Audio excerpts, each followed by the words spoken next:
Mr. Raphael Ngbechi, this is a Nigerian center. Yes. Let us look at the reasons that abolish history in Nigerian schools. The reason to abolish history in Nigerian school curriculum,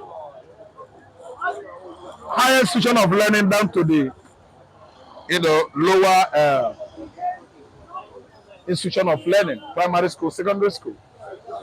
You know the reason why? That's what we want to know. Thank you. One, Fulanis.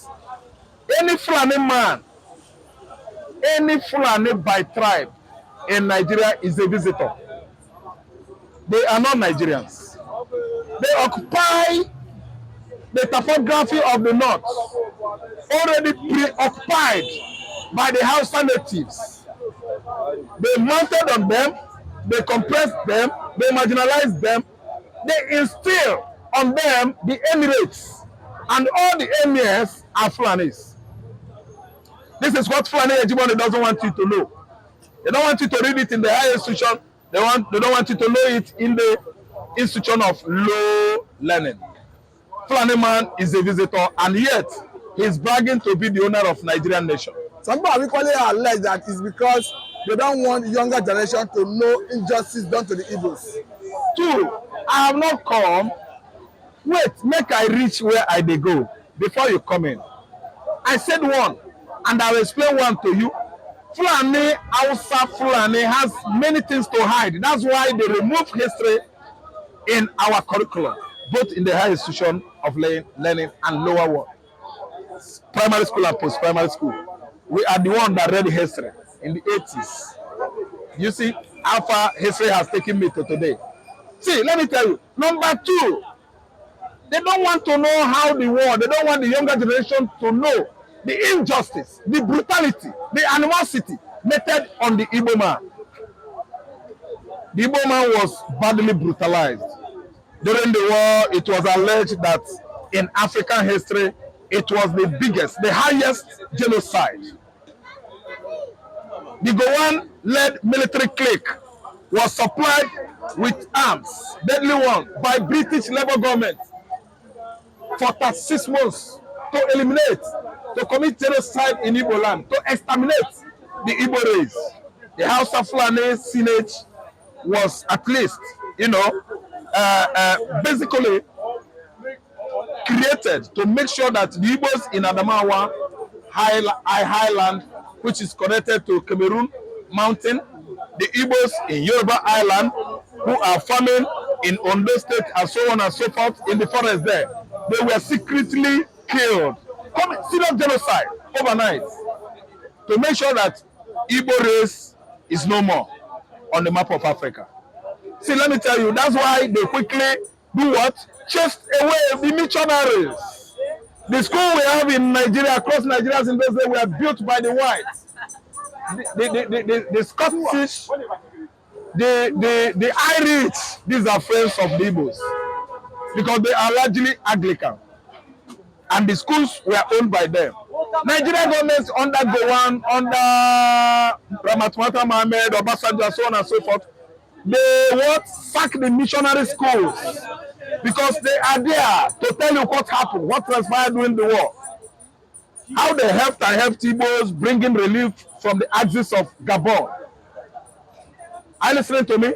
How they have been, allying together with America, some platforms in America that helped the Irish, the Scottish to bring Oporoko and other items as reliefs, aids to Biafrans. That's why they made sure that they wipe history outrightly. They erase history out of our curriculum. You don't read it in the university anymore. You don't read it. This is the kind of practice used by the House of Fulani in Nigeria. And the rest tribes in the south who are Mugu, Morons, they agree, follow. See, if I could be in the position of authority, if they don't do it on the federal, centrally, I will do it regionally. The region where I know that I can introduce history into. So that they will know where they come from. If you don't read history, you won't know where you come from. They are too jealous. Britain advise it. Igbos know where they come from. Even upon the fact that we don't read history, our fathers old elderly men in those days, the Igbo bushmen, early Igbos, were they educated? Not, no. The still tell the story where they migrated from, whom they are. So history would have thrown more light on that.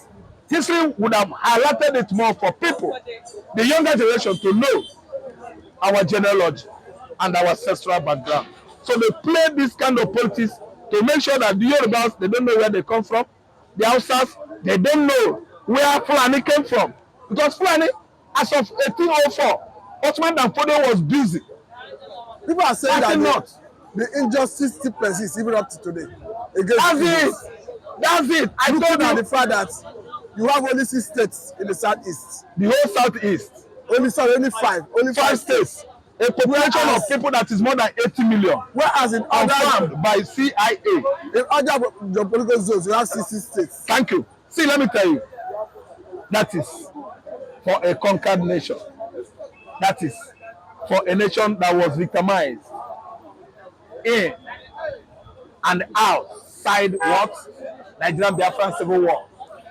They use that to tell you that you are the vanquished. And again, people have said that is why they divided the eastern region into south-south, southeast, that normally south-south and southeast were supposed to be the East Central states. The eastern states are, let me name them. Benue is among. Are you listening to me? It's only Bende states that they call Midwest. Listen and listen to Bayelsa, River States, Akwa Ibom, Cross Rivers. I don't need to name other Igbo states. These are the region controlled by M.I. Opara and the Ojukwu during the war. They are the Igbo states. Region. Thank you. Now, after giving us south-south, south-this, south-that, there is nothing like north-north, west-west. That's what Igbo political vagabonds fail to understand because of the selfish gains they are receiving from both past and present administration.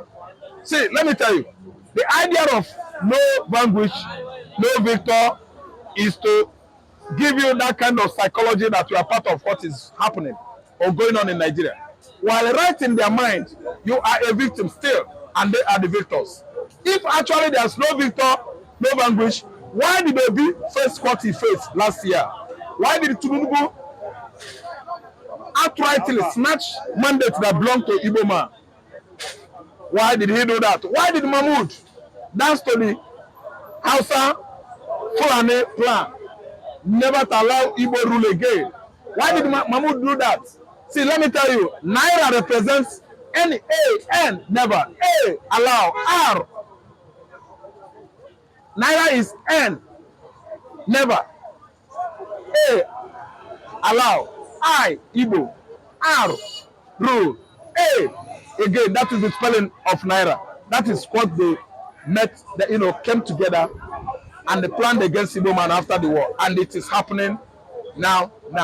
History is removed so that Igbo man will be brainwashed.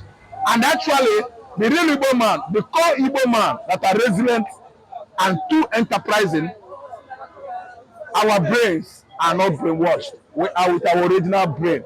It is the selfish politicians. They are the one that were brainwashed, not people like us. Thank you, Pastor Martin. Thank you very much, Mr. Raphael Ngbechi.